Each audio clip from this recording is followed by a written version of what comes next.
Meus alunos do oitavo ano, vamos começar mais uma aula. Hoje a gente vai começar a aula de número 15. Nós vamos estar nessa aula inaugurando, o módulo número 3 e nós vamos estar falando sobre a corte portuguesa no Brasil. Vamos conhecer os motivos que levaram a família real portuguesa a se transferir para o Brasil.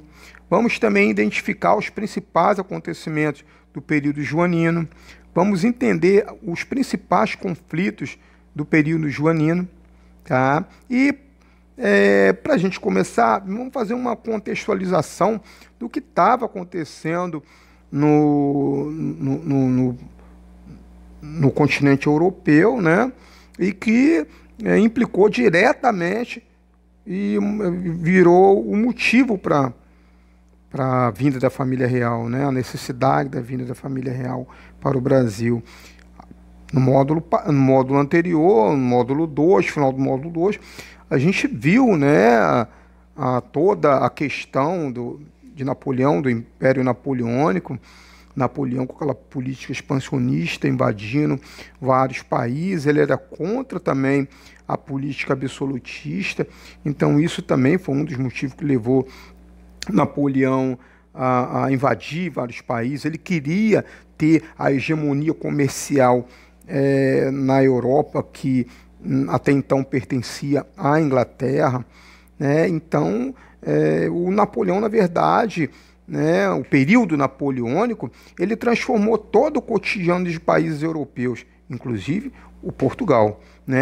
O objetivo do Napoleão era conquistar territórios, conquistar a hegemonia comercial, e para isso, o que ele fez?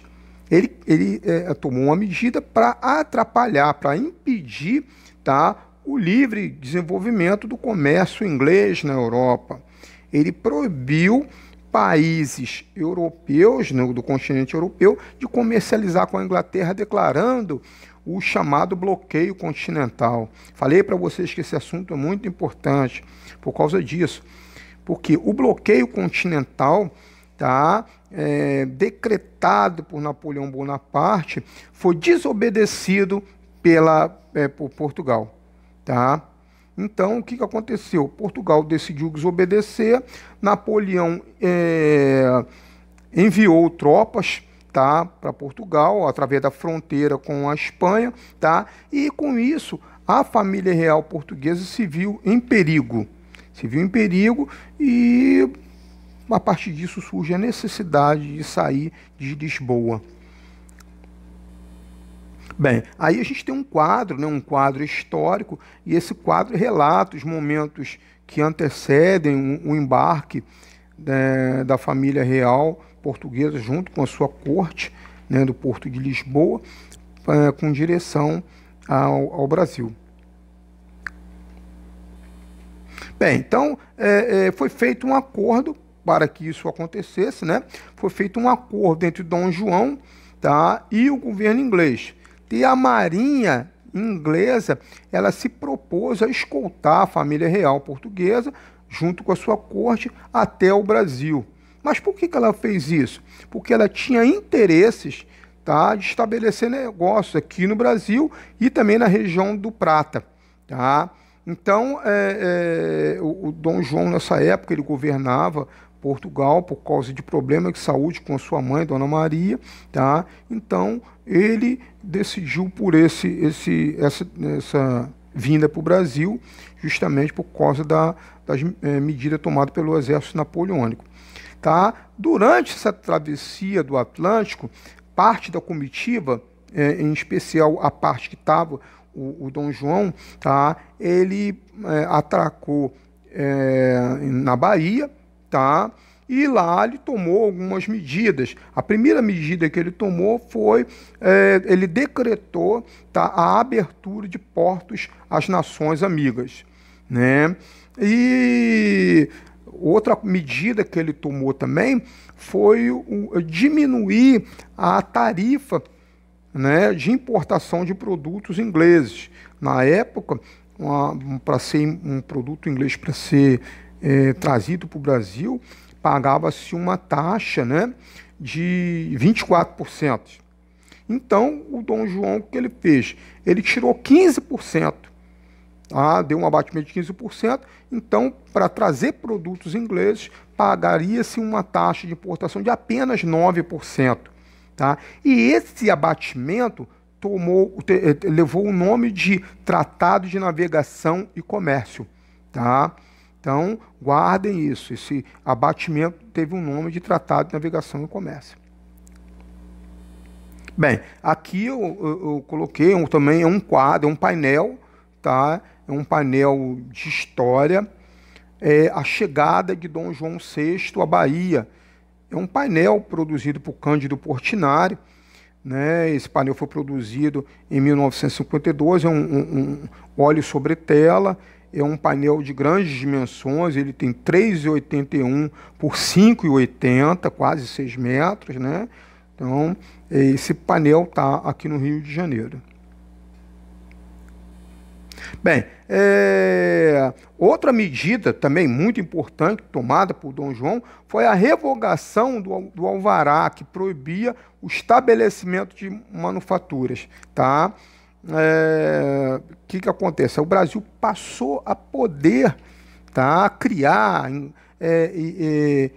indústrias, manufaturas, né? Só que isso tudo, tá, gerou uma certa liberdade comercial, liberdade industrial, só que prevaleceu os produtos ingleses, devido à falta de investimento na indústria nacional, né, e alta concorrência dos produtos ingleses. Baixou bastante o imposto de importação e a qualidade dos produtos ingleses, que já tinham uma tradição, já tinha um certo tempo, uma indústria bem desenvolvida, ficou difícil de concorrer. Então, o Brasil continuou naqueles primeiros passos de industrialização. Não houve um avanço, um predomínio da indústria brasileira por causa desses motivos. Tá? Bem, e isso gerou, tá, esses tratados de 1810, gerou uma série de privilégios políticos e privilégios sociais aos ingleses em território luso-brasileiro. Tá?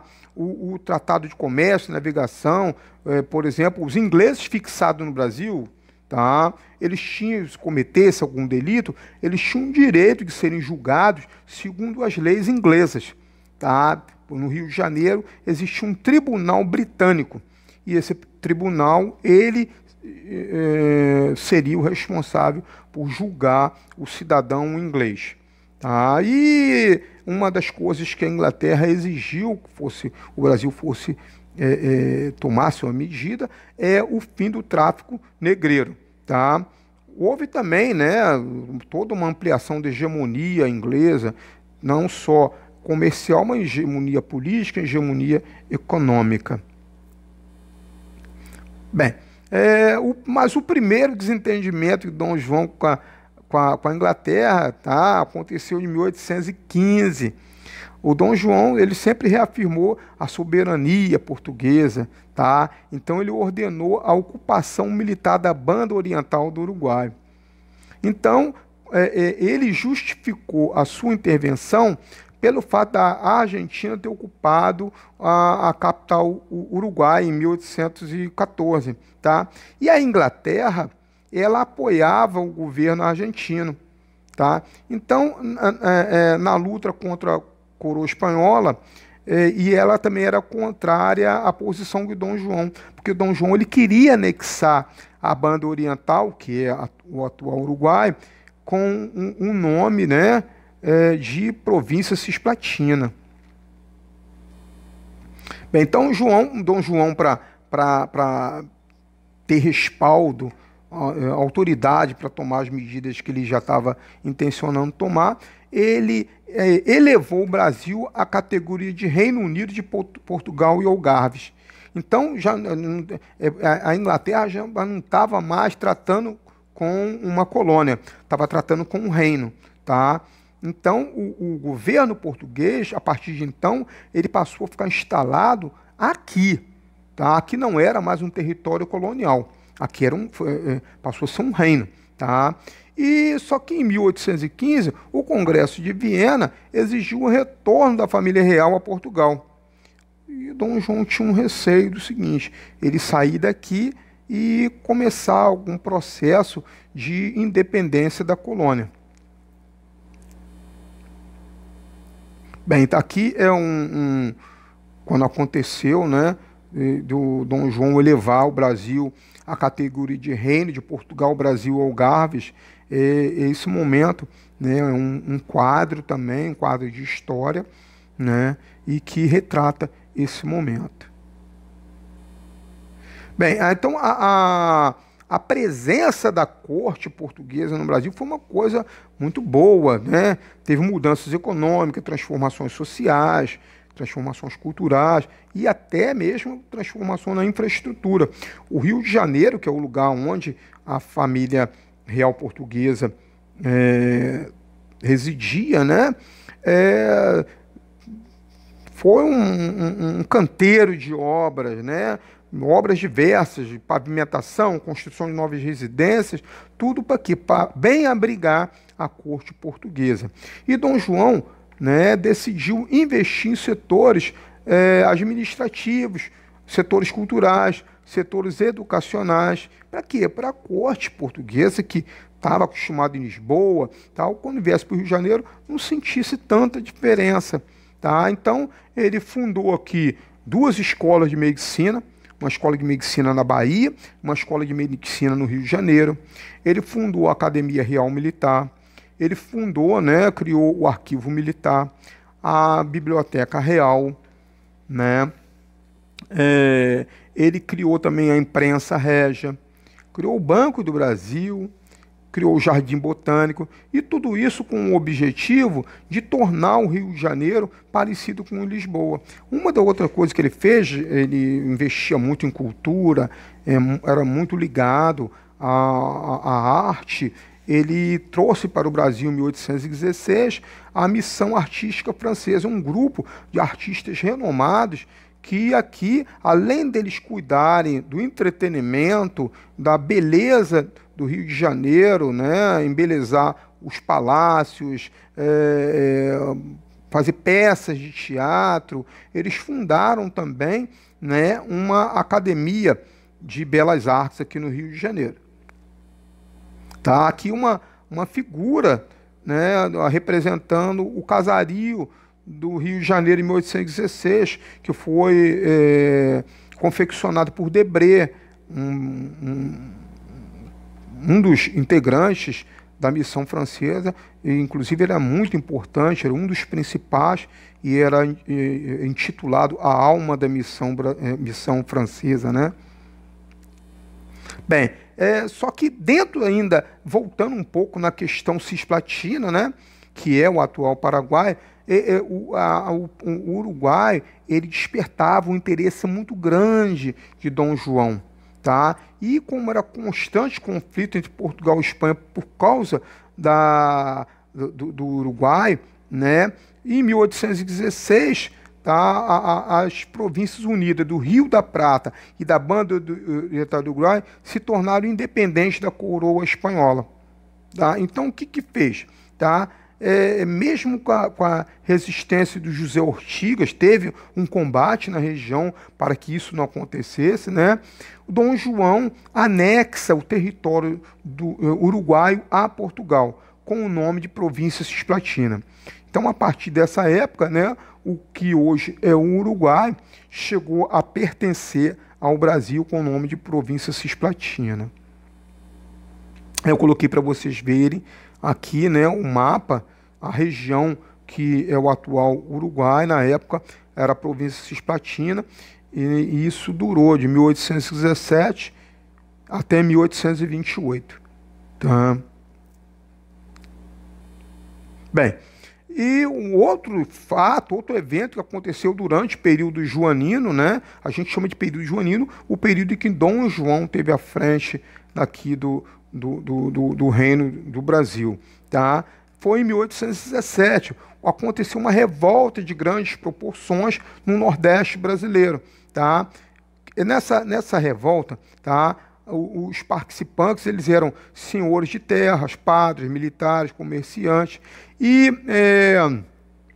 inicialmente aconteceu um êxodo, nessa revolta popular, tá? Porque houve uma difusão, né, de ideias republicanas, de ideias liberais, e o motivo dessa revolta era a insatisfação com a sociedade com o aumento dos impostos. Na verdade, esses impostos eles aumentaram para financiar as diversas guerras em que o Brasil se viu envolvido, principalmente por causa da questão cisplatina, tá? Então, em 8 de março de 1817, foi formado um governo provisório, tá? De origem republicana e integrado por 5 classes: a igreja, militares, senhores de terra, comerciantes, juízes de direito. Então, tem aqui a figura, né, que retrata esse momento, né? E o que acontece? Os representantes do governo, né, rebelde, procuraram apoio para eles se estabelecerem. Eles procuraram apoio dos Estados Unidos, da Inglaterra e da Argentina, tá? E eles adotaram uma lei orgânica, também fizeram um aproveitamento da Declaração dos Direitos do Homem e do Cidadão para estabelecer uma Constituição, tá? E isso tudo foi até maio de 1817, quando Dom João VI, né, enviou tropas até Pernambuco, e essa tropa invadiu a capital, tá, e deu fim à rebelião. Os principais líderes da rebelião eles foram presos e foram executados, e assim terminou essa rebelião. Bem, eu vou pedir a vocês para, com base na nossa aula, para vocês resolverem os exercícios relativos a esse assunto, que está da página 238 até a 241. Tá joia? Então eu fico por aqui, por hoje é só, e até a próxima aula. Um abraço para vocês.